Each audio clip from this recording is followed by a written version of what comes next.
Bismillahirrahmanirrahim. Assalamualaikum warahmatullahi wabarakatuh. Alhamdulillah wassalatu wassalamu ala Rasulillah wa ala alihi wa sahbihi wa mawalah wa la hawla wa la quwata illa billahi wa ba'du. Alhamdulillah, di pagi menjelang siang ini kita bisa duduk kembali untuk meneruskan kajian kita Bulughul Maram, dan kita masuk pada bab salatil Jum'ah dari hadis Jabir ibn Abdullah radhiyallahu anhu. Kita baca hadisnya baru kita jelaskan. An Jabirin radhiyallahu anhu qala: dakhala rajulun yawmal jum'ati wan nabiyyu yakhthubu faqala sallaita qala la qala qum fasalli rak'ataini muttafaqun alaihi. Dari Jabir radhiyallahu anhu, dia mengatakan seorang laki-laki masuk pada hari Jumat sementara Rasul sedang berkhutbah. Maka Nabi SAW mengatakan, apakah engkau sudah sholat? Maka laki-laki ini mengatakan, belum. Maka Rasul mengatakan, berdirilah, sholatlah 2 rakaat. Hadis ini disepakati oleh Al-Imam Al-Bukhari dan juga Muslim.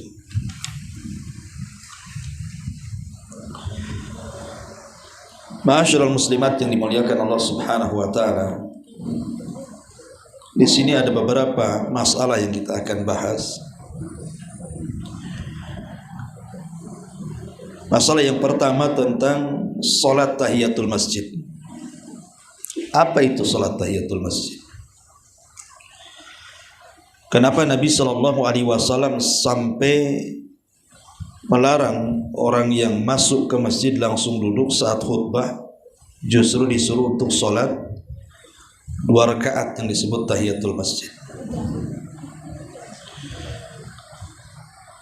Taib. Ada beberapa poin yang ingin saya jelaskan pada sholat tahiyatul masjid ini. Ma'asyiral muslimat yang dimuliakan Allah Subhanahu wa taala. Poin yang pertama tentang hukum salat tahiyatul masjid dulu. Terjadi polemik di antara para ulama tentang hukum tahiyatul masjid ini. Sebagian para ulama mengatakan bahwa hukum tahiyatul masjid ini adalah wajib, karena ada hadis Nabi sallallahu alaihi wasallam. Kata Nabi sallallahu alaihi wasallam, "Idza dakhala ahadukumul masjid falyarka rak'ataini qabla an yajlisa." Apabila salah seorang di antara kalian masuk ke masjid, maka salatlah 2 rakaat sebelum duduk. Muttafaqun alaih, dari hadis Abi Qatadah As-Sulami radhiyallahu anhu. Dari hadis ini Al-Hafidz Ibnu Hajar di dalam kitabnya Fathul Bari menukilkan perkataan Ibnu Battal dari sebagian ulama. Di antaranya adalah zahir hadis ini menunjukkan wajibnya salat tahiyatul masjid.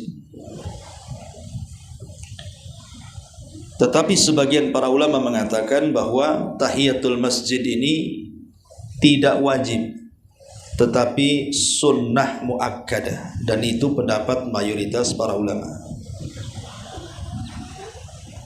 Dan ini yang banyak dikuatkan sekali lagi oleh mayoritas para ulama, bahwa salat tahiyatul masjid itu hukumnya sunnah muakkadah.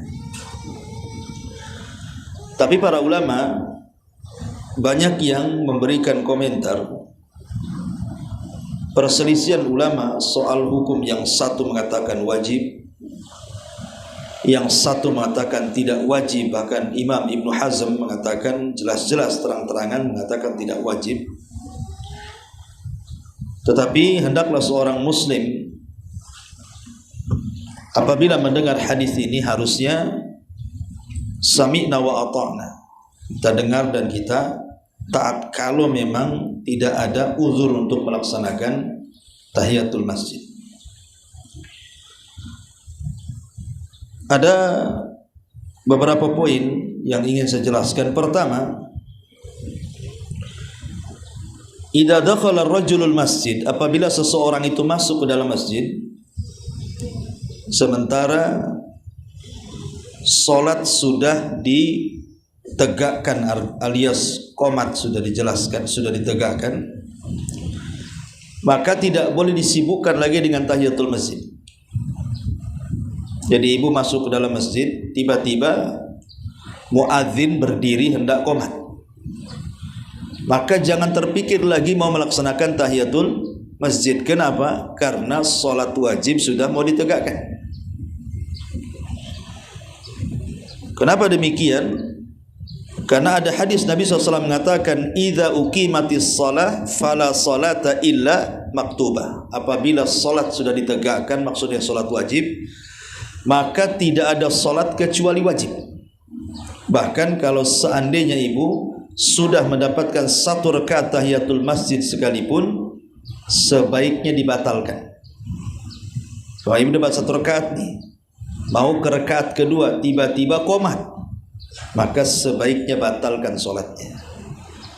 Kenapa? Karena mendahulukan yang wajib lebih utama dibandingkan sibuk dengan perkara sunnah. Rugilah mengejar sunnah kalau ketinggalan yang wajib. Apalagi dengan tegas Rasul mengatakan apabila sholat wajib tegak maka tidak ada sholat kecuali wajib. Berarti tidak ada sholat sunnah lagi di situ. Ini poin yang pertama. Poin yang kedua, bahwa semua masjid, baik Masjidil Haram, Masjidil Aqsa atau Masjid Nabawi, atau masjid-masjid yang tidak ada keutamaan salat di dalamnya, seperti masjid-masjid ma'ruf di negeri kita, hampir setiap tempat itu ada masjid gitu ya. Maka setiap kita masuk masjid manapun, maka dianjurkan untuk melaksanakan sholat tahiyatul masjid. Tidak dibatasi. Namanya juga sholat tahiyatul masjid. Apa sih artinya? Artinya sholat tahiyatul masjid itu dalam rangka mengagungkan rumah Allah. Bahwa kita masuk bukan ke rumah sembarang, tidak. Masjid itu rumah Allah. Maka dalam rangka mengagungkan rumah Allah adalah dengan cara melaksanakan sholat tahiyatul masjid dalam rangka mendekatkan diri kepada Allah Azza wa Jalla. Itu tujuannya. Tujuan tahiyatul masjid itu ingin mengagungkan rumah Allah dengan cara beribadah kepada Allah Subhanahu wa ta'ala. Makanya masuk ke masjid manapun, maka dianjurkan untuk melaksanakan sholat tahiyatul masjid. Kemudian yang kedua, yang ketiga, poin yang ketiga adalah kalau seandainya seseorang itu bolak-balik keluar masuk masjid, umpamanya ibu dalam masjid sudah melaksanakan tahiyatul masjid ini, kemudian ada orang mengatakan, Bu, tolong mobilnya ngalangi orang, pindahin dulu. Otomatis ibu keluar lagi kan untuk mindahin mobil. Kemudian ibu masuk lagi, walaupun hanya sebentar itu mindahin, masuk lagi, tetap disunnahkan untuk tahiyatul masjid. Nanti habis tahiyatul masjid ada lagi orang itu masih ngalangi itu mobilnya tuh, keluar lagi, dibenerin lagi mobilnya, masuk lagi ketiga kalinya, tetap disunahkan tahiyatul masjid. Jadi setiap ibu keluar masjid masuk lagi tetap disunnahkan tahiyatul masjid. Dan ini disebutkan oleh sebagian para ulama. Walaupun kita tidak mengingkari ada juga perkataan ulama seperti Imam Nawawi rahimahullahu ta'ala. Beliau mengatakan bahwa kalau memang hajatnya harus bolak-balik keluar masuk masjid, maka mencukupkan tahiyatul masjid pertama itu dengan keluar masuk masjid tadi. Tetapi pendapat yang kuat wallahu alam bahwa lau taqarrara dukhuluhul masjida fi sa'atil wahidati yustahabbu lahu at-tahiyyah fi kulli marratin. Apabila terulang-ulang keluar masuk masjid, maka disunnahkan untuk tahiyatul masjid. Walaupun dalam 1 jam pamannya bisa sampai 10 kali keluar masuk masjid. Karena dalam sebuah kaidah, semakin orang banyak melakukan ibadah, maka semakin banyak pahala yang akan didapati dia. Ini poin yang ketiga. Poin yang keempat, apabila seseorang masuk ke dalam masjid, kemudian dia lupa atau karena mungkin jahil, tidak tahu hukumnya, langsung duduk. Tiba-tiba kemudian dia ingat atau diingatkan orang, oh dia ingat saya belum sholat tahiyatul masjid, atau diingatkan orang karena dia jahil, maka hendaklah dia disunnahkan untuk melaksanakan sholat tahiyatul masjid walaupun sudah lama duduk. Dan ini pernah terjadi kepada Imam Ibnu Hazm. Jadi Imam Ibnu Hazm itu, dia kan jadi ulama sudah tua dia, karena dia anak seorang pembesar, itu ya, anak menteri bahasa kitanya, jadi manja gitu ya. Tapi setelah usia dia sudah tua, dia masuk ke masjid. Ketika itu dia sedang menghadiri prosesi sholat jenazah. Ketika dia masuk ke masjid, Imam Ibnu Hazm ini, dia langsung duduk. Maka orang-orang mengatakan, wahai fulan, jangan duduk, sholat. Akhirnya dia pun sholat. Tapi dalam waktu yang lain, dalam kasus yang sama, kebetulan jenazah itu masuk ke masjid itu pada waktu-waktu yang dilarang, tidak boleh sholat, seperti habis subuh sampai terbit matahari, habis asar sampai tenggelam gitu ya, atau ketika matahari berada di atas kepala, itu kan waktu-waktu larangan tuh. Jadi dia sholat tuh. Ketika dia sholat, ditegurlah sama orang-orang, ngapain kau sholat gitu. Bingunglah Imam Ibnu Hazm. Kasus pertama dia duduk suruh sholat, sekarang dia sholat suruh duduk pula. Sejak itulah akhirnya Imam Ibnu Hazm berpikir, berarti saya ini tidak tahu apa-apa soal agama. Sejak itu dia belajar, akhirnya dia menjadi alim besar. Siapa yang tidak kenal Imam Ibnu Hazm, seorang alim dari ulama Andalus. Kitabnya disebut Muhalla, sampai dikatakan oleh Ibnu Taimiyah, belum lengkap perpustakaan orang kalau tidak ada kitabnya Imam Ibnu Hazm. Sebab dia jadi ulama gara-gara itu. Ya. Jadi kalau seandainya seorang masuk ke dalam masjid kemudian duduk, ada yang mengingatkan, maka disunnahkan langsung berdiri untuk melaksanakan salat tahiyatul masjid. Kemudian juga ini yang keempatnya, yang kelima, disunnahkan tahiyatul masjid itu walaupun berada di waktu-waktu larangan. Ya. Di dalam sebuah hadis Nabi SAW melarang kita untuk sholat di 3 waktu, dan itu disebut dengan waktu-waktu larangan. Di antaranya adalah dari setelah subuh sampai terbit matahari, kemudian ketika matahari tepat di atas kepala, dan ketika setelah asar sampai terbenam matahari. Itu waktu-waktu kita dilarang sholat. Tidak boleh orang melaksanakan sholat. Maka dari sini menjadi polemik para ulama Apakah tahiyatul masjid juga tidak boleh dilakukan di waktu-waktu larangan? Jadi kalau kita masuk ba'da salat asar gitu ya, ibu sudah salat asar, kemudian adalah ketinggalan barang-barang di masjid, akhirnya terpaksa harus ngambil, otomatis masuk masjid kan itu. Dan itu sudah mendekati waktu maghrib, artinya sudah mau terbenam matahari, anggaplah jam 5:30 atau jam 5 gitu ya. Maka sebagian para ulama mengatakan tidak boleh melaksanakan tahiyatul masjid di waktu-waktu larangan, karena hadisnya jelas, Nabi melarang, tidak boleh sholat di 3 waktu ini. Tetapi sebagian para ulama mengatakan maksudnya larangan Rasul itu adalah kepada nafilah mutlaqah, kepada sholat sunnah yang mutlak, bukan kepada sholat sunnah yang memiliki sebab. Jadi tahiyatul masjid ini digolongkan kepada solat yang zawatul asbab, memiliki sebab. Maksudnya sebabnya apa? Sebab masuk masjid itulah dia solat. Berarti setiap solat yang memiliki sebab tidak dilarang dilakukan walaupun di waktu-waktu larangan. Contoh umpamanya, ibu mau safar, antara safar dan tidak, bingung, harus memilih. Berarti di situ ada solat istikharah kan gitu. Safarnya pula habis asar, mendadak lagi, sementara ibu dalam masjid. Maka ulama mengatakan boleh solat istikharah, boleh walaupun di waktu larangan. Kenapa? Karena ada sebab. Ada sebab masalah tadi harus memilih. Atau umpamanya ada jenazah, harus disolatkan habis solat asar, boleh karena ada sebab solat jenazah.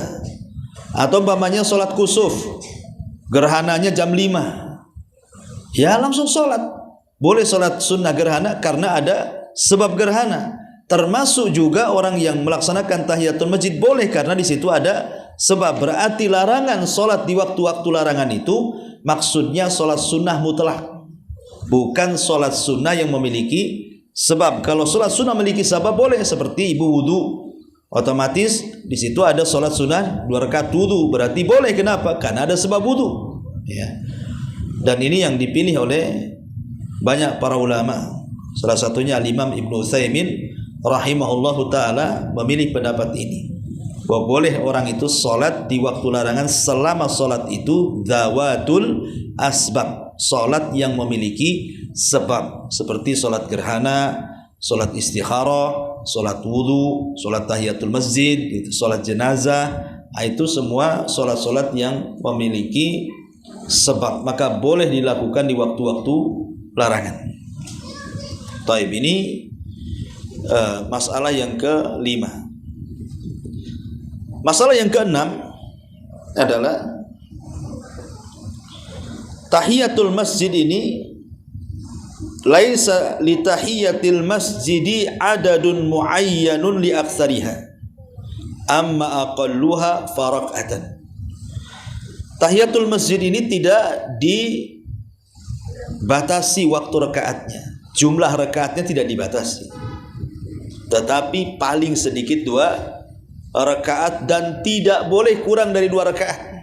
Seperti witir kan, kurang dari 2 rakaat, berarti 1 rakaat kan itu. Jadi maksudnya hendaklah falyarka raka'ataini, itu maksudnya salatlah 2 rakaat. Al-Hafidz Ibnu Hajar rahimahullahu taala dia mengatakan hadal iddah la mafhuma li aktsarihi bil ittifaq wa ikhtulifa fi aqallihi was sahih i'tibaruhu fala tata'adda hadhihi sunnati bi aqalli min rak'ataini.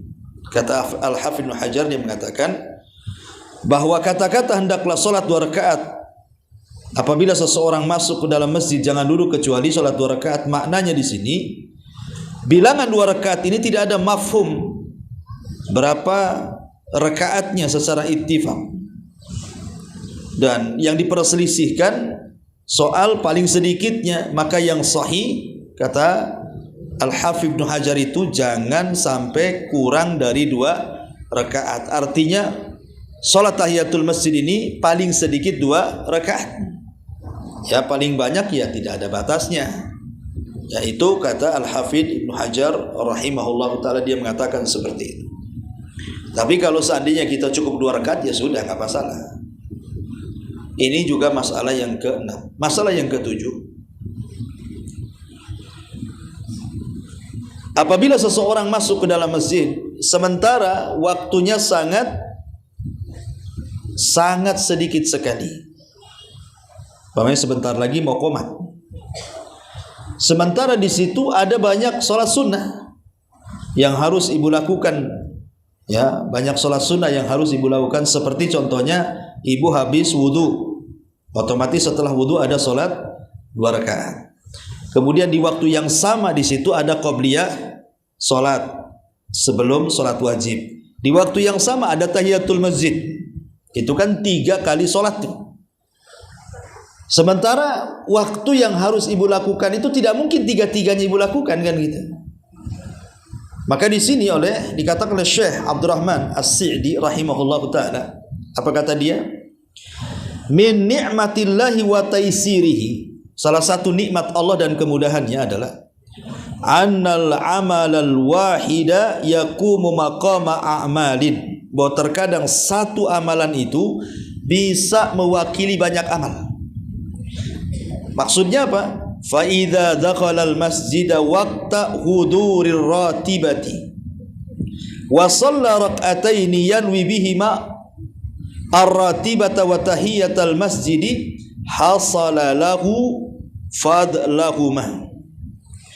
Kata beliau, apabila salah seorang masuk ke dalam masjid pada waktu di situ ada perintah salat 2 rakaat salat rawatib,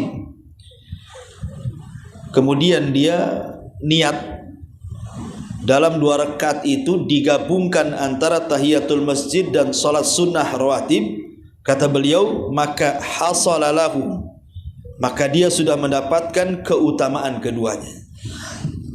Artinya bahwa dengan 2 rakaat salat bisa memborong semua salat yang lainnya dengan cara menggabungkan dalam satu niat.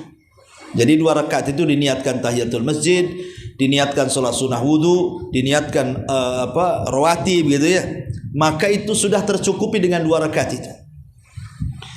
Tetapi sebagian para ulama dari mazhab Hambali mengatakan, lalu ketika kita salat 2 rakaat itu yang mana satu yang diniatkan itu? Mana yang pertama diniatkan ini? Apakah diniatkan tahiyatul masjid mencukupi semuanya, ataukah diniatkan rawatib mencukupi semuanya, atau diniatkan salat sunnah wudu mencukupi semuanya? Mana yang diutamakan, kan itu? Maka ulama mengatakan tahiyatul masjid ini tidak bisa mewakili salat sunnah rawatib. Jadi ingat, salat tahiyatul masjid itu tidak bisa mewakili salat sunnah rawatib. Tapi salat rawatib bisa mewakili tahiyatul masjid. Karena pada dasarnya salat tahiyatul masjid itu dilakukan ketika tidak ada salat sunnah sebenarnya. Hukum dasarnya tahiyatul masjid itu sebenarnya salat yang dilakukan ketika waktu-waktu itu tidak ada salat sunnah.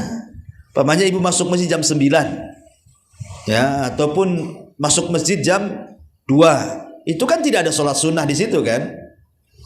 Maka itu pada dasar hukumnya tahiyatul masjid itu dilakukan pada waktu-waktu yang tidak ada salat sunnah.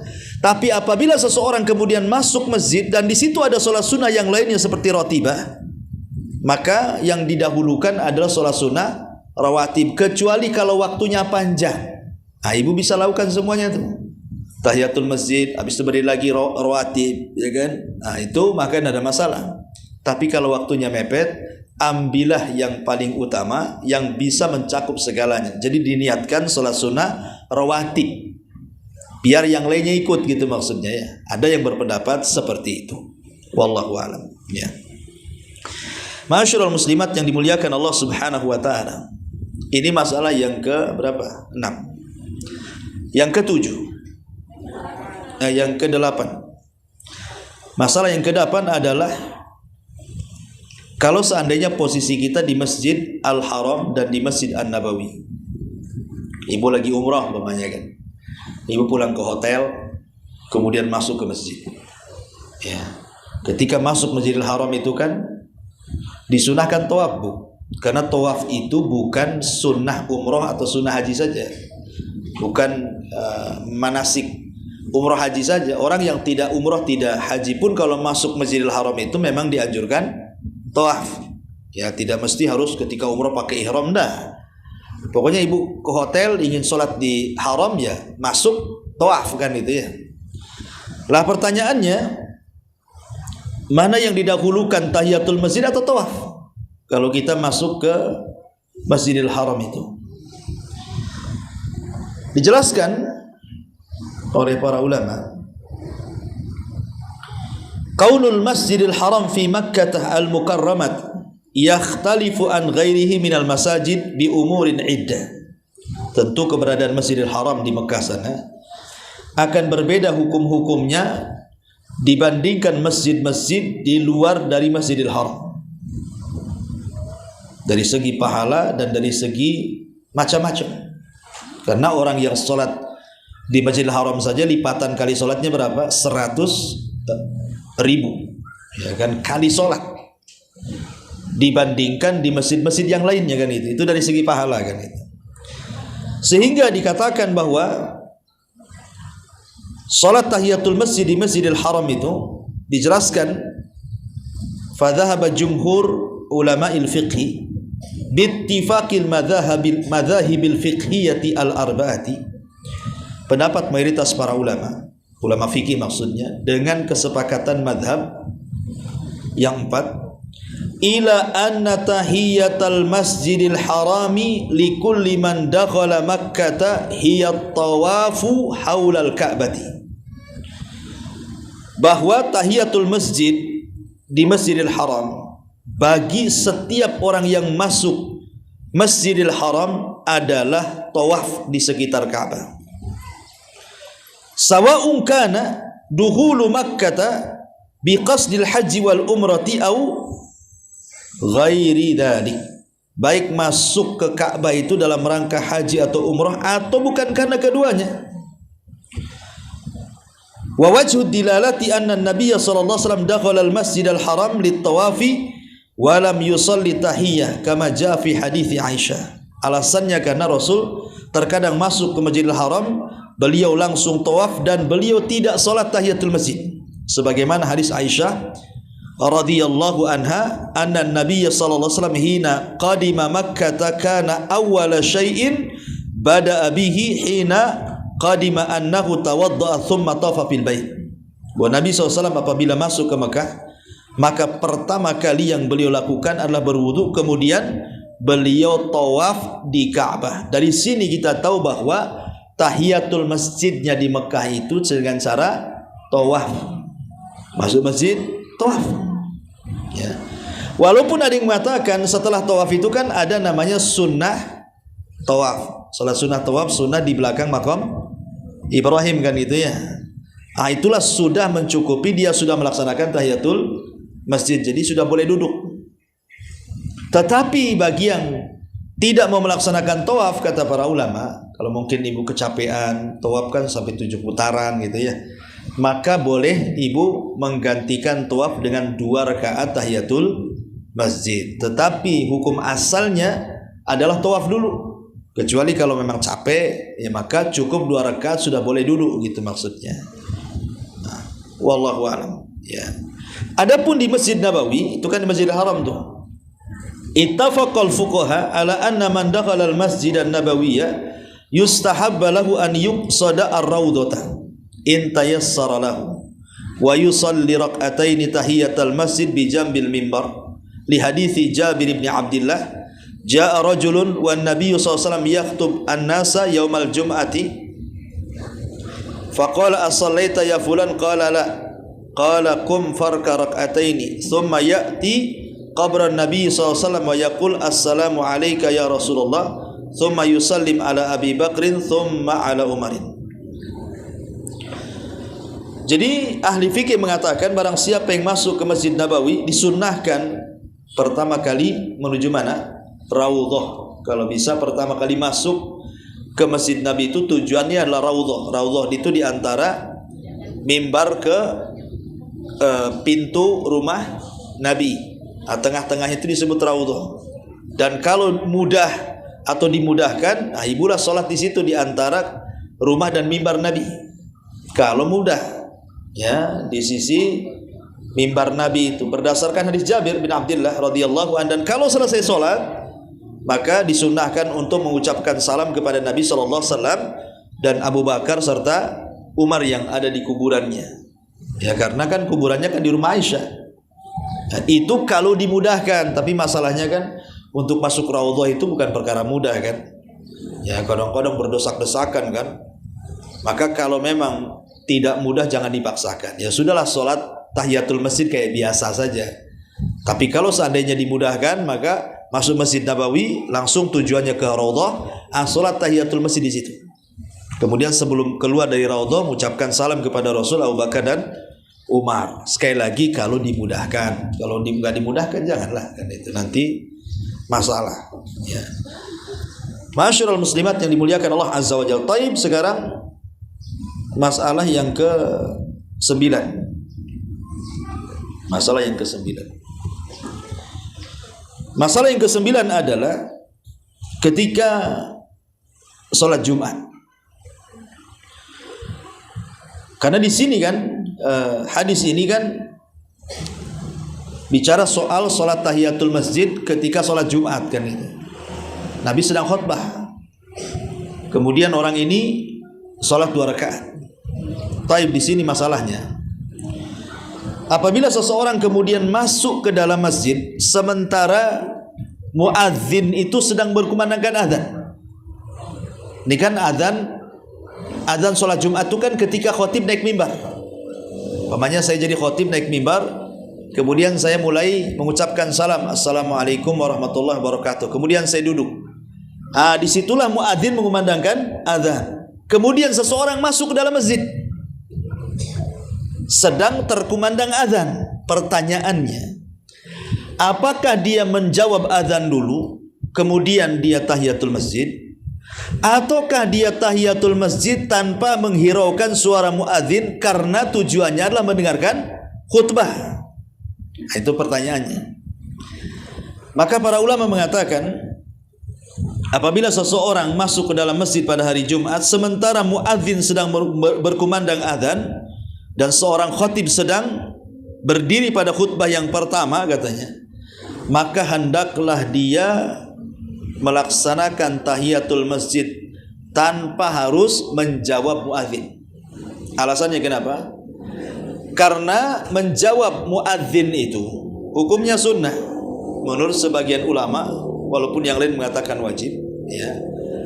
Jadi karena mendengar azan itu hukumnya sunnah, sementara tahiyatul masjid ini bukan sunnah biasa, tapi sunnah muakkadah, bahkan ada yang sampai mengatakan wajib, ditambah-tambah karena dia ingin mendengarkan khutbah yang merupakan rukun daripada sholat Jumat. Sebab kalau seandainya kita mendengarkan azan dulu, kemudian khatib mulai berkhutbah, kemudian kita baru melaksanakan 2 rakaat tahiyatul masjid, otomatis kita akan luput mendengarkan khutbah kan gitu, yang merupakan rukun Jumat itu.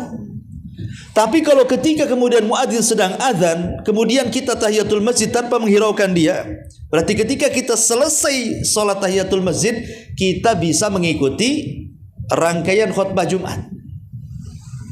Karena bagaimanapun mendengar khutbah Jumat kan lebih utama dibandingkan mendengar suara azan, gitu maksudnya. Maka sebaiknya kalau masuk masjid di hari Jumat dan muadzin sedang azan, langsung aja sholat, gitu maksudnya, supaya terkejar mendengarkan rangkaian khutbah. Ini yang ke-9, ya. Kemudian yang ke-10 yang terakhir adalah hadis yang kita bahas ini. Jadi tahiyatul masjid sementara imam sedang berkhutbah. Sebagian para ulama kariha jama'atun min ahli ilmi an yusalliyad dakhila rak'ataini hala khutbatil khatib wa qalu al-istima'u wajibun fayuqaddam ala sunnah. Ada yang mengatakan bahwa sebagian ulama mengatakan makruh hukumnya salat 2 rakaat saat khatib sedang khutbah. Kenapa? Karena mendengarkan khatib itu wajib, sementara tahiyatul masjid sunnah. Gak mungkin lah kok yang sunnah didahulukan dibandingkan yang wajib. Dan ini pendapat Sufyan Ats-Tsauri, Imam Malik, Imam Lais dan Abu Hanifah. Artinya kalau kita masuk ke masjid dan khatib sedang berkhutbah, langsung aja duduk. Gak usah disibukkan dengan tahiyatul masjid gitu maksudnya. Tetapi pendapat ulama yang lain mengatakan tidak. Bahkan disyariatkan salat walaupun khatib sedang berkhutbah. Bahkan mereka menyunahkan, tentu dengan cara takhfif. Maksudnya surat yang dipanjang itu, surat yang dibaca itu sebisa mungkin secepat-cepatnya. Diringankan. Jangan khutbah lagi, khatib lagi khutbah yang dibaca lam yakunil an-naba, habis khutbahnya kan itu ya. Ya maksudnya ringan-ringan aja salatnya. Qul huwallah, inna a'tayna kan itu. Biar kita ada kesempatan juga mendengarkan khutbah. Dan ini pendapat Imam Ahmad, pendapat Imam Syafi'i, pendapat Imam Ishaq, pendapat Ibnul Mundhir, dan inilah kebanyakan para ulama berpendapat bahwa disunnahkan salat tahiyatul masjid walaupun khatib sedang berkhutbah. Dalilnya hadis yang kita baca ini.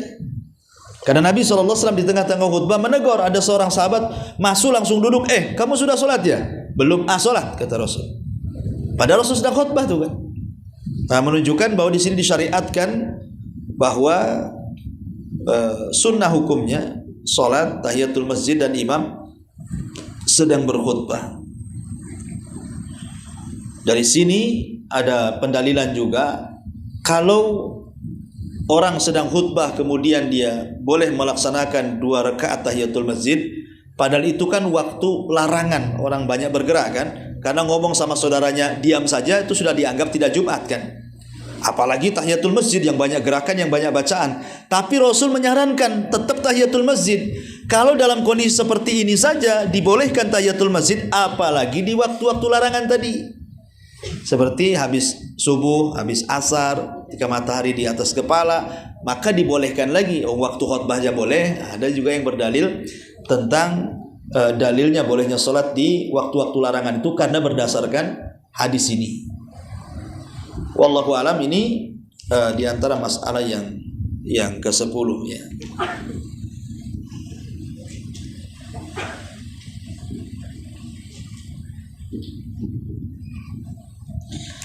Nah, sekarang ada masalah hal yarka al-khatib tahiyatul masjid qabla al-khutbah. Sekarang nih khatib baru datang, sudah masuk waktunya. Apakah seorang khatib sholat dulu tahiyatul masjid baru naik ke atas mimbar? Karena udah masuk waktunya. Di masjid lain sudah azan. Saya pula sebagai khatib langsung masuk ke masjid. Otomatis kalau seandainya saya sholat tahiyatul masjid dulu, otomatis kan lama tuh. Sementara di masjid-masjid lain sudah khutbah. Apakah seorang khatib juga harus tahiyatul masjid baru naik ke atas mimbar gitu maksudnya ya? Maka ini juga polemik para ulama. Zahaba jumhur ulama, jumhur mayoritas para ulama mengatakan ila adami masyru'iyyati dzalika. Tidak disyaratkan, tidak disyariatkan seorang khatib itu tahiyatul masjid bahkan dia langsung naik ke atas mimbar.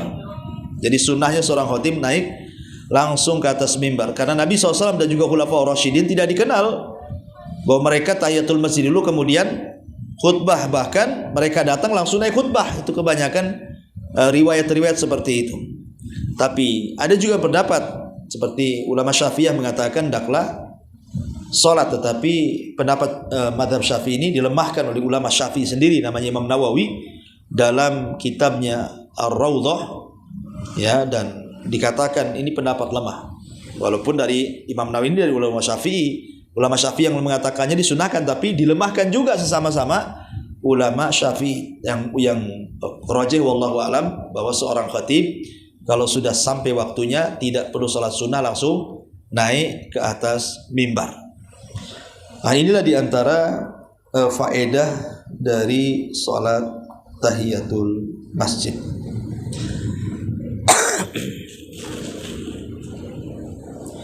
Baik.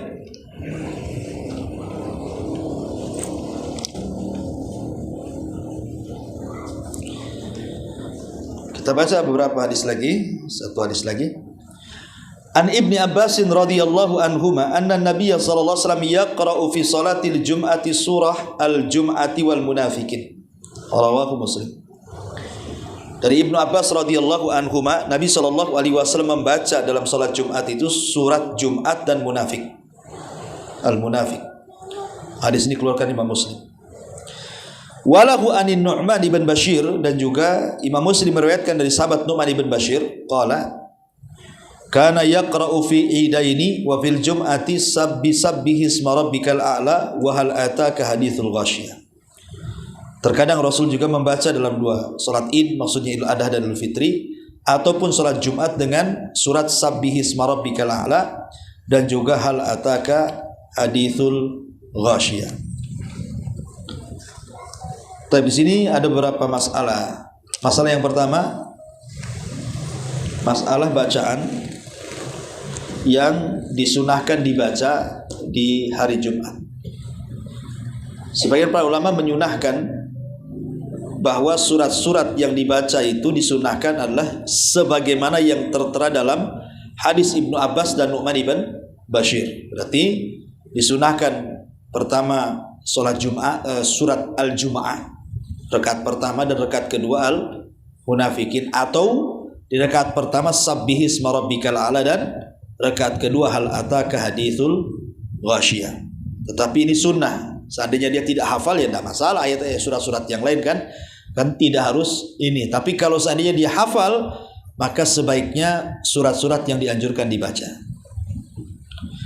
Kemudian masalah yang kedua, apakah salat itu dilakukan oleh orang yang khutbah juga? Artinya, pamannya saya khotibnya, berarti kalau saya khotibnya juga harus merangkap sebagai imam gitu ya. Ataukah pamannya karena di masjid ini ada imam tetap, saya datang hanya sebagai khotib saja, habis khotib ya saya balik jadi makmum karena di situ ada imamnya.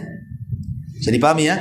Apakah seorang khotib harus merangkap menjadi imam, ataukah khotib boleh tidak merangkap menjadi imam, imamnya ya imam tetap di situ? Ini yang jadi polemik juga. Zahaba ammatu ahlil ilmi, kebanyakan para ulama mengatakan anna salata yatawallaha alladhi yatawallal khutbah, bahwa salat itu rangkaian daripada khutbah. Artinya khatib dialah yang menjadi imam salat, jangan diganti dengan imam lain ya. Dan ini madhabnya Imam Ahmad, madhabnya Imam Syafi'i, madhabnya Imam Auza'i dan Ats-Tsauri. Dan mereka mengatakan wa yujzi'u indahum an yusalliya bin nasi malam yakhud. Walaupun demikian, kalau seandainya memang ada imam yang lain yang menjadi imam bukan khatib, ya dianggap sah-sah saja. Tapi sebaiknya yang menjadi imam itu adalah dia yang berkhutbah. Ini pendapat yang pertama.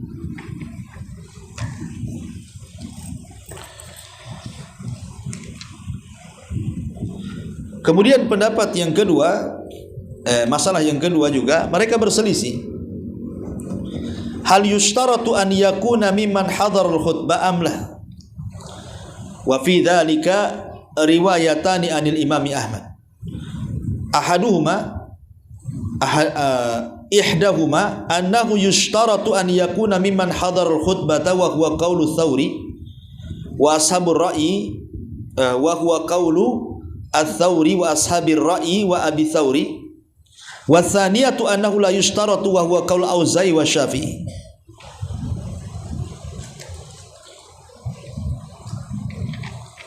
Jadi pertanyaannya, mereka berselisih pendapat, apakah disyaratkan seorang imam itu dia yang ikut hadir saat khutbah ataukah tidak? Maka ulama mengatakan ada dua pendapat. Pendapat yang pertama, disyaratkan. Kalaupun dia jadi imam yang bukan khatib, maka imam yang bukan khatib itu harus orang yang hadir ketika khutbah. Tapi kalau yang tidak hadir, umpamanya dia masbuk, mungkin imam tetapnya baru datang dari mana gitu ya. Ketika sampai di masjid, sudah selesai khutbahnya, tinggal sholat kan gitu. Berarti dia tidak hadir di situ. Berarti kalau yang seperti ini tidak boleh jadi imam karena dia tidak hadir ketika khutbah. Itu pendapat pertama. Tapi pendapat yang kedua tidak disyaratkan. Dan ini pendapat Imam Auza'i dan Imam Asy-Syafi'i. Kalau yang mensyaratkan pendapat Imam Tsauri, Abu Hanifah dan Abu Tsaur. Ya, walaupun pendapat yang kuat wallahu alam tidak harus hadir menjadi pendengar khotib. walaupun dia telat imamnya, boleh dia jadi imam. Alasannya karena sebagaimana dia sah menjadi imam kapanpun, maka salat Jumat pun walaupun dia tidak menghadiri khutbah karena telat, tetap dianggap sah imamnya. Jadi di sini ada dua pendapat gitu ya. Pendapat yang pertama, sebaiknya yang menjadi imam adalah menjadi khatib. Tetapi kalau seandainya mungkin khatibnya kecapean, serak atau apa sehingga orang lain harus menggantikannya, maka dianggap sah. Cuman yang menjadi khilaf adalah apakah seorang imam yang menggantikan khatib itu orang yang harus hadir ketika khatib berceramah atau tidak. Ada yang mengatakan harus hadir, tapi ada yang mengatakan tidak harus hadir. Itu kesimpulan dari pendapat-pendapat tadi. Kemudian masalah yang selanjutnya yang ketiga adalah khutbah tuqaddam ala shalah. Bahwa khutbah itu harus di khutbah dulu kemudian salat. Dan ini adalah kesepakatan mazhab yang keempat, mazhab 4 maksudnya Syafi'i, Maliki, Hanafi, Hambali, bahwa mendahulukan khutbah sebelum salat adalah syarat dari sahnya salat Jumat. Tetapi ada juga yang kemudian mengatakan boleh seseorang itu mendahulukan salat kemudian khutbah. Tapi pendapat ini tidak berdasar. Yang betul adalah khutbah dulu baru salat. Wallahu a'lam. Kemudian al-khutbatu la takun illa ba'da dukhulil waqti sholati kas-shalah. Nah, sekarang apakah disyariatkan khutbah itu harus masuk waktu sholat? Maksudnya waktu umpamanya duhur jam 12:05. Apakah khutbah itu dilakukan ketika pas masuk waktunya sholat? Ataukah boleh dilakukan sebelum masuk waktu sholat? Yang penting sholatnya di waktu yang sudah masuk sholat gitu ya. Nah, maka pendapat Imam 4 ila annahu yushtaratu fil khutbatil jum'ati an takuna ba'da dukhuli waqti sholatil jum'ah. Disyaratkan bagi seorang khatib hendaklah berkhutbah ketika masuk waktu sholat. Ya. Dan ini adalah pendapat ulama Hanafiyah, Malikiyah, Syafi'iyah, Hambaliyah, dan juga pendapat Imam Ibnu Hazm rahimahullahu ta'ala. Ada juga yang mengatakan boleh khutbah itu walaupun belum masuk waktu sholat. Tetapi pendapat yang kuat, khutbah itu dilakukan setelah masuk waktu sholat. Kenapa? Karena khutbah itu dilakukan setelah azan. Dan azan itu tidak boleh dikumandangkan kecuali setelah masuk waktu. Nah, itu alasannya. Nah, maka harus seorang khatib berkhutbah ketika masuk waktu sholat. Wallahu alam, ini diantara dua hadis yang kita bahas di siang hari ini. Baik, sebelum saya berikan soalan, saya berikan kepada ibu-ibu, kalau ibu bertanya silakan. Assalamualaikum. Yaitu ketika sholat Jumat bila masjid, bila masuk masjid dan ternyata muadzin sedang azan, maka lebih baik kita melaksanakan tahiyatul masjid karena menjawab azan itu adalah sunnah, sementara sholat tahiyatul masjid itu adalah sunnah sholat yang ditekankan. Nah, bagaimana dengan sholat-sholat yang lain, yang sholat wajib yang lain, apakah tetap melakukan hal demikian? Karena di mana terkadang ada beberapa masjid itu dia langsung menyambung antara azan kemudian qomat lalu sholat tanpa ada jeda sama sekali, terutama di sholat maghrib. Ya, alhamdulillah. Kalau memang tidak bisa dilakukan dalam satu waktu dua ibadah, maka ambil yang paling penting dari dua ibadah itu. Seorang muslim harus cerdas. Umpamanya ini kebiasaan masjid ini habis azan ini dia langsung qomat nih. Nah, kalau yang seperti ini lebih baik tahiyatul masjid. Tapi kalau seandainya ada waktu yang luang, dia bisa mendengarkan adzan dulu, habis itu tahiyatul masjid, maka dengan memborong banyak ibadah itu lebih baik. Kalau memang bisa dilakukan. Masalahnya kalau di hari Jumat kan sulit, karena kan masalahnya itu waktu terjepit antara dengar azan habis itu kan khutbah, sehingga tidak ada lagi waktu jeda di situ. Karena umumnya muazin selesai, khotib langsung ngomong. Nah, kan begitu kalau khutbah Jumat itu. Berarti waktunya terjepit. Lain kalau sholat-sholat yang lain, umpamanya sholat duhur bukan Jumat, kan tidak ada khutbah di situ. Sehingga kalau seandainya kita mendengarkan azan dulu, kemudian kita sholat tahiyatul masjid, maka itu lebih baik kalau memang ada jeda. Tapi kalau kebiasaan di masjid itu, mungkin kebiasaannya tidak bagus, habis azan langsung qomat, padahal itu kan tidak sunnah. Karena sunnahnya apa? Di antara adzan dan qomat itu ada solat. Dari sini menunjukkan ada jeda harusnya. Karena Rasul mengatakan bainal adzanaini salatun, di antara dua adzan itu ada solat harusnya. Nah, maksudnya dua adzan itu adzan dan qomat, di situ harusnya ada jeda.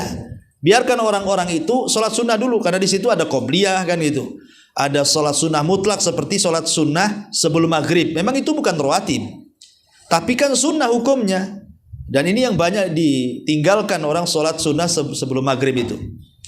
Nah, jadi harusnya ada jeda. Maka intinya kalau kebiasaan di masjid itu memang tidak ada jeda dan kita tidak bisa menegurnya, ya ambillah yang paling baik dari dua ibadah itu.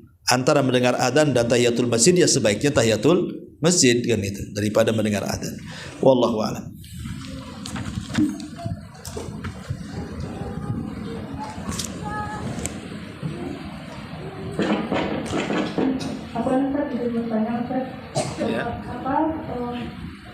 Faedah keunggulan dari sholat, kan kalau kita sholat tahajud ada janji Allah, siapa yang berdoa akan dikabulkan, siapa minta ampun diampuni. Keutamaan dalam sholat tahiyatul masjid ini. Ya, alhamdulillah, keutamaan khusus memang tidak ada tahiyatul masjid, maksudnya keutamaan khusus. Tapi secara umum sholat sunnah itu penyebab kecintaan Allah Subhanahu wa taala kepada kita. Dan tahiyatul masjid itu sholat yang paling banyak dilakukan, karena tidak terbatasi dengan waktu masalahnya. Kalau sholat-sholat yang lain kan dibatasi dengan waktu. Duha ada waktunya, tidak bisa duha sore. Ya, sholat malam ada waktunya, malam tidak mungkin siang. Sholat rawatib ada waktunya, ya antara terjepit di antara sholat-sholat wajib kan itu ya. Tapi tahiyatul masjid itu mutlak, dia mau jam berapa saja, kapan saja. Ya, mau pagi, mau siang, mau sore, mau malam, mau di waktu larangan, mau bukan waktu larangan, kapanpun kita bisa masuk ke masjid, bisa melaksanakan sholat ini. Berarti ini sebenarnya keutamaan yang luar biasa. Allah memberikan kesempatan kepada kita kapanpun bisa sholat. Dan Nabi SAW mengatakan dalam hadis qudsi itu, ya, barang siapa fama yazalu abdi yataqarrabu ilayya bin nawafil hatta uhibbahu. Fa idza ahbabtuhu kuntu sam'ahu alladhi yasma'u bihi wa basarahu alladhi yubsiru bihi. Kemudian wa yadahu allati yabtishu biha wa rijlahu allati yamshi biha. Nah, kata Nabi SAW, kalau seorang hamba senantiasa memperbanyak solat sunnah nawafil setelah wajib, maka itu akan mengakibatkan aku semakin cinta dengan hamba itu. Dan apabila aku semakin cinta dengan hamba itu, aku akan menjadi pendengaran yang ia mendengar dengannya, aku menjadi penglihatan yang ia melihat dengannya, aku menjadi tangan yang ia bergerak dengannya, aku menjadi kaki yang ia melangkah dengannya, dan begitu seterusnya. Dan ingat, apabila Allah sudah mencintai kita, maka Allah akan panggil malaikat Jibril dan mengatakan, wahai Jibril, aku sudah mencintai hambaku, cintai kau, maka kau harus mencintainya. Maka Jibril ikut mencintainya. Maka Jibril memanggil semua malaikat untuk mencintai hamba tersebut karena kecintaan Allah kepadanya. Dan apabila seluruh malaikat cinta kepadanya, maka Allah pun akan menanamkan kecintaan kepada makhluk yang ada di bumi. Jadi secara umum, bahwa salat sunnah rawatib itu keunggulannya, ya tadi menyebabkan kecintaan Allah kepada kita. Karena itu dilakukan terus-terusan tanpa mengenal waktu, bisa pagi, siang, sore, malam, dan begitu seterusnya. Ya. Kemudian yang kedua, termasuk ta'zim lillahi azza wa jalla, mengagungkan Allah azza wa jalla, karena kita mengagungkan rumahnya. Kita mengagungkan rumahnya. Ibu saja kalau bertamu sama saya, ya, kemudian ibu menjaga barang-barang di rumah saya, Nah, kemudian ibu pun tidak sembarang, bukan dianggap rumah sendiri main nyelonong sana sini. Saya pun hormat kan itu ya. Nah, daripada orang udah masuk ke rumah kita mungkin karena tetangga biasa nyelonong masuk ngambil ini ngambil itu, kan nggak punya sopan itu. Artinya rumah kita saja kalau dihormati orang, berarti kan dia menghormati kita yang punya rumah kan itu. Itu sesama makhluk aja kita senang dihormati rumahnya. Apalagi Allah Subhanahu wa taala. Min babil aula, ya, walillahil matsalul a'la. Jadi tahiyatul masjid itu dalam rangka mengagungkan rumah Allah. Dengan solat 2 rakaat dalam rangka mendekatkan diri kepada dengan solat itu. Berarti ini bagian daripada syiar. Dan Allah mengatakan wa man yu'adzim sya'airallah fa innaha min taqwal qulub. Siapa yang mengagungkan syiar Allah maka itu bagian daripada alamat takwa dia kepada Allah. Ya, jadi intinya bahwa semua keistimewaan yang ada pada solat sunnah itulah berlaku kepada solat tahiyatul masjid. Jadi mengambil keumuman gitu ya, keutamaan secara umum terhadap solat sunnah. Bahwa solat sunnah juga bisa membantu menempel kewajiban-kewajiban yang kurang gitu ya. Tetapi intinya bahwa solat tahiyatul masjid itu memang dilebihkan karena tadilah ya, dia bisa dilakukan kapan saja, itu maksudnya. Yang sholat-sholat yang ini tidak bisa kita lakukan sembarang tempat, sembarang waktu gitu. Adapun tentang hadis setiap masuk rumah kemudian dianjurkan sholat tahiyatul bait itu ada riwayatnya tapi lemah.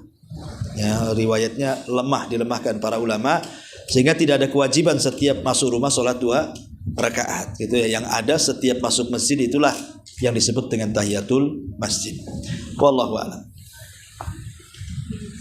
Kalau kita sedang safar Ustaz, lalu kita memperoleh dari tempat selain ke masjid Ustaz, lalu kita ke masjid yang kita berada di luar masjid. Tempat kita ada berada di luar sholat sebagai adab atau ya, kalau ibu tak masuk masjid tidaklah.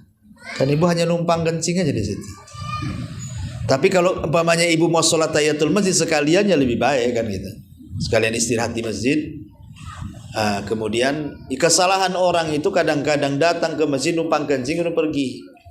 Maksudnya numpang kencing kemudian numpang tidur, tapi tidak diagungkan masjidnya. Ini kan kurang adab kan gitu ya.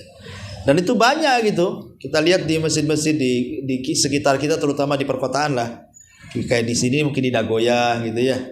Saya lihat kan ada masjid-masjid itu kalau habis duhur orang pada bergeletak di situ kan itu, entah dari mana-mana orangnya. Saya perhatikan ya ada yang beradab mau sholat, tapi ada juga yang beradab datang ke masjid hanya untuk tidur aja tuh. So jangan cerita sholat tahiyatul masjid, sholat wajib pun tidak kadang-kadang. Nah ini kan repot orang kayak gitu. Ya, jadi sebaiknya kalau memang ibu ada kesempatan tahiyatul masjid ya lakukan saja. Tapi kalau tidak ada kesempatan takut kehilangan bus, kereta ya hanya untuk buang hajatnya tidak masalah ya. Wallahu a'lam. Iya. Ini terkait di Masjidil Haram Ustaz. Tawaf menggantungkan tahiyatul masjid. Kalau misalnya kita nggak bisa tawaf dalam kondisi kita melakukan tahiyatul masjid seperti di Nabawi gimana? Di Nabawi kan tidak ada tawaf. Iya, di Raudhah pun tidak tawaf.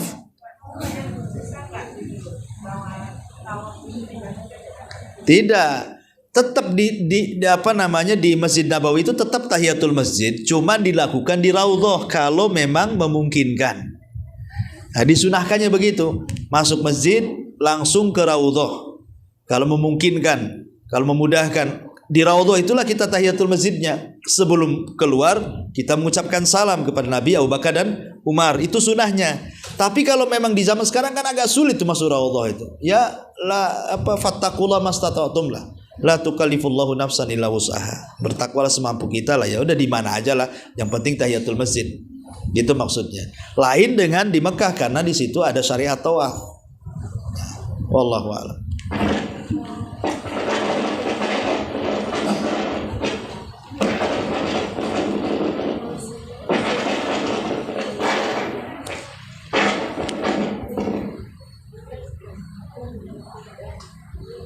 Ustaz, sepertinya tidak ada pertanyaan dari jamaah. Silakan Ustaz mengajukan pertanyaan dengan dua hadiah yang sudah ada di meja jamaah.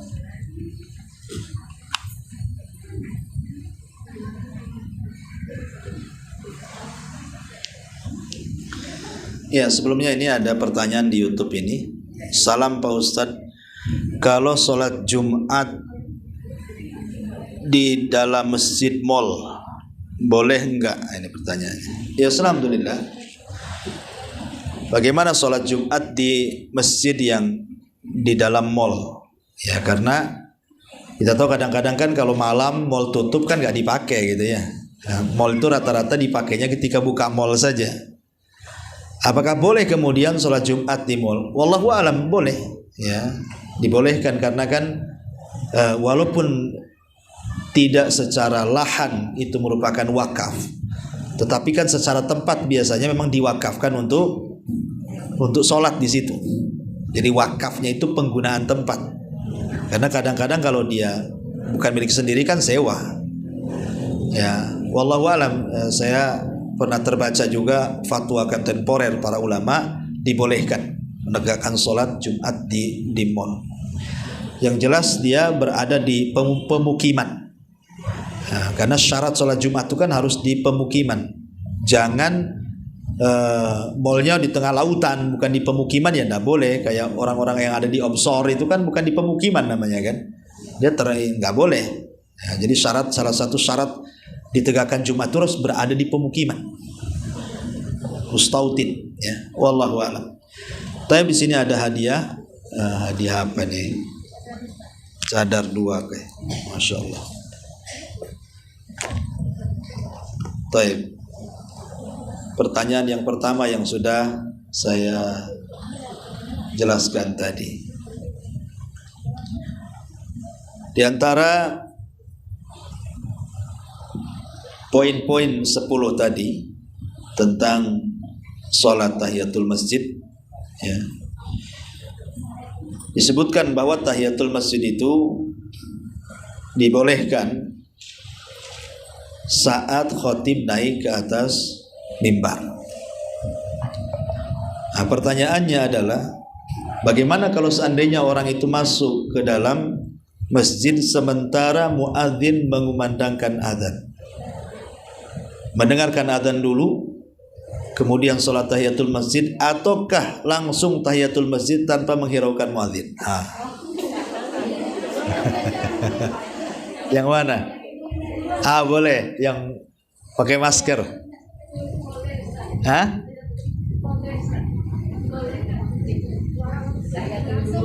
Langsung tahiyatul masjid tanpa mendengarkan adzan. Alhamdulillah, masya Allah. Nanti apa dong? Dapat cadar apa ini? Taib. Yang kedua, pertanyaan kedua adalah apakah tahiyatul masjid di Masjidil Haram, ya, tergantikan dengan tawaf, ataukah dia harus tawaf habis itu tahiyatul masjid? Yang mana itu, Om Reza?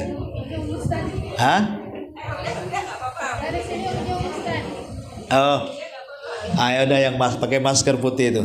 Apa tuh?